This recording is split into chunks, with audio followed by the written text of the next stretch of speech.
Je voulais compléter une phrase sur l'homosexualité qui me perturbe énormément. Voilà, j'en ai même discuté avec un évêque de Lyon. Avec un évêque de Lyon qui disait que la maison de Dieu peut recevoir tout le monde. Et j'ai contesté. Parce qu'il faut défendre la parole de Dieu totalement, dans son amplitude. Il ne faut pas faire à moitié, comme Marc 4 le dit. Et Dieu nous dit dans Romains 1... Comme qui le dit? Dieu, la parole de Dieu. Okay. Voilà, elle est canonique. Elle n'est pas à jouer avec. Dans Romains 1, Dieu nous dit, quand bien même que vous voyez ma gloire, vous ne voulez pas me glorifier, alors je vais vous prendre au mot. Les homosexuels ne rentreront pas dans son temple. Voilà. Et même dans vos sentiments que vous avez, il va même vous pousser à avoir des envies, d'extrême envie pour pouvoir vous tuer. Donc, je recommande à ma sœur de dire à sa fille de lire Romains 1. Et elle n'est pas convertie. Elle n'est pas convertie. Oui, mais ça peut toucher, la parole peut toucher si elle lit. La parole peut toucher, nous sommes d'accord. Mais le problème, c'est quoi? Il ne faut pas oublier que nous avons tous la parole. Oui. Si son esprit ne touche pas ton cœur, c'est vrai. Parce que tu as beaucoup de pasteurs, ils ont la Bible, ils la méditent, mais ils ne veulent pas l'appliquer. Ouais, il faut qu'elle prie beaucoup. Et la deuxième question est que moi, je suis ivoirienne, je suis bêtée. Je me suis mariée en 87 au Zaïre, où j'avais de la famille. Donc, je me suis mariée avec un homme de Tikapa. Au départ, il était bien. Et après le mariage, c'était plus ça. Il a carrément changé. À chaque fois que je lui donne un conseil, il me dit, mais tu n'es pas ma mère. Je fais ce que je veux. Et j'étais totalement perturbée. Alors, je lui ai dit, écoute, si ça continue comme ça, même la violence, hein, quand je reviens du travail... Tu étais chrétienne? Oui, mais catholique. Moi, je suis catholique et je... Tu es catholique jusqu'à ce jour? Oui, je suis... Est-ce que tu pries Marie? Tout le temps, je l'ai prié tout le temps, depuis mon enfance. Okay. J'ai connu que ça. Je suis même hospitalière à Lourdes. D'accord. Voilà, je fais du bénévolat tous les ans à Lourdes. Okay. Mais la première fois quand je suis venue ici, il y a peut-être 6 mois, vous m'avez dit qu'elle ne m'a pas exaucé. Et ça, j'ai réfléchi. Elle n'a pas été attentive à mon attente. Parce qu'elle est morte. Sur beaucoup de choses. Et moi-même, je sais des choses. Mais ce sont des habitudes qui sont ancrées en nous. Ben, on n'arrive pas. Regardez. Voilà. On n'arrive Tout à l'heure, vous avez parlé des homosexuels. Oui. Mais je me détache, moi. Ceux qui adorent Marie et les homosexuels, ils vont tous en enfer s'ils meurent comme ça. Je me détache, je suis avec vous depuis 6 mois. Non, c'est pas avec nous, c'est avec Jésus. La réunion. Je veux dire la réunion. En fait, ce que je veux te faire comprendre, c'est quoi? Oui. C'est pas parce que les homosexuels qui meurent comme ça, les gens qui adorent Marie, qui meurent comme ça, ils vont tous en enfer, selon la Bible. Romains 1, justement, le dit comme tu l'as donné. Oui. N'est-ce pas? Oui. Que la colère de Dieu se lève du ciel contre toute impiété. Voilà, ils ont préféré des hommes, hein, donc, qui retiennent la vérité captive. Voilà.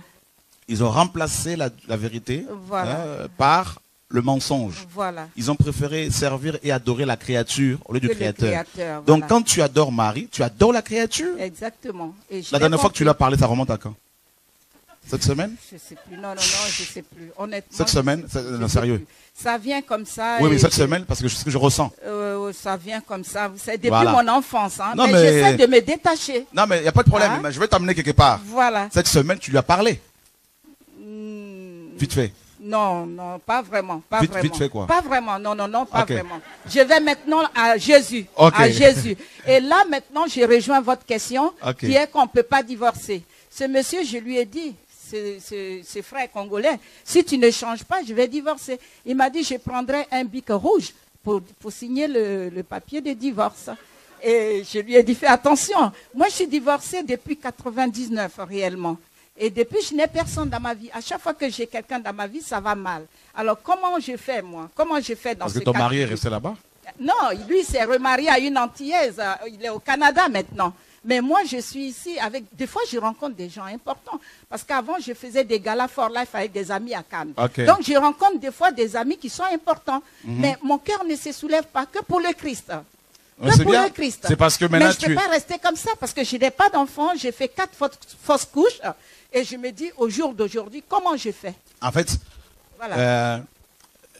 beaucoup de catholiques sont sincères, comme beaucoup de musulmans. Merci beaucoup. Mais la sincérité n'est pas synonyme de vérité. Donc, selon la Bible, les catholiques ne sont pas chrétiens. Non, ils ne sont pas chrétiens. Tous les catholiques, ça peut vous choquer. Attention, ne me lapidez pas encore, hein, s'il vous plaît. Gardez vos pierres pour vous, pour l'instant. D'accord? Ce que je veux dire, ça peut vous choquer, mais écoutez, s'il vous plaît, et ne me lapidez pas encore. Je sais que la France est la fille aînée du catholicisme romain, alors on va aller doucement. Que signifie chrétien? Disciple de Jésus-Christ. D'accord? Le chrétien est comme Christ. Est-ce que Christ a prié Marie? Non. Est-ce que Christ nous a-t-il recommandé de prier Marie? Non. Donc les catholiques qui prient Marie, est-ce qu'ils sont chrétiens? Est-ce qu'ils sont comme Christ? Non. Est-ce qu'ils sont disciples de Christ? Non. Mais pourtant, beaucoup sont sincères, attention. Je ne remets pas en cause leur sincérité. Et prier les saints, c'est pareil. Ils sont tous morts. Est-ce que tu as une photo de Jésus chez toi? Tu l'as, hein? C'est ce que je ressens. Donc, il faut enlever tout ça. Tu vois? Ouais, on va parler à la fin, on va pouvoir t'aider.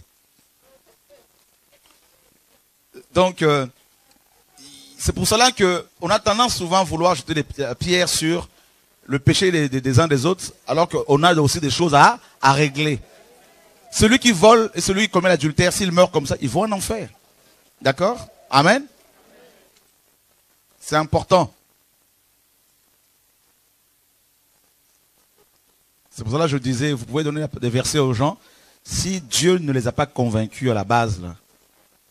Parce qu'il y a des gens qui n'ont pas de Bible et pourtant ils sont convaincus que le péché existe. Donc c'est d'abord, le Seigneur disait, mes paroles sont esprit et vie. Bien sûr, il faut annoncer l'évangile, on est d'accord.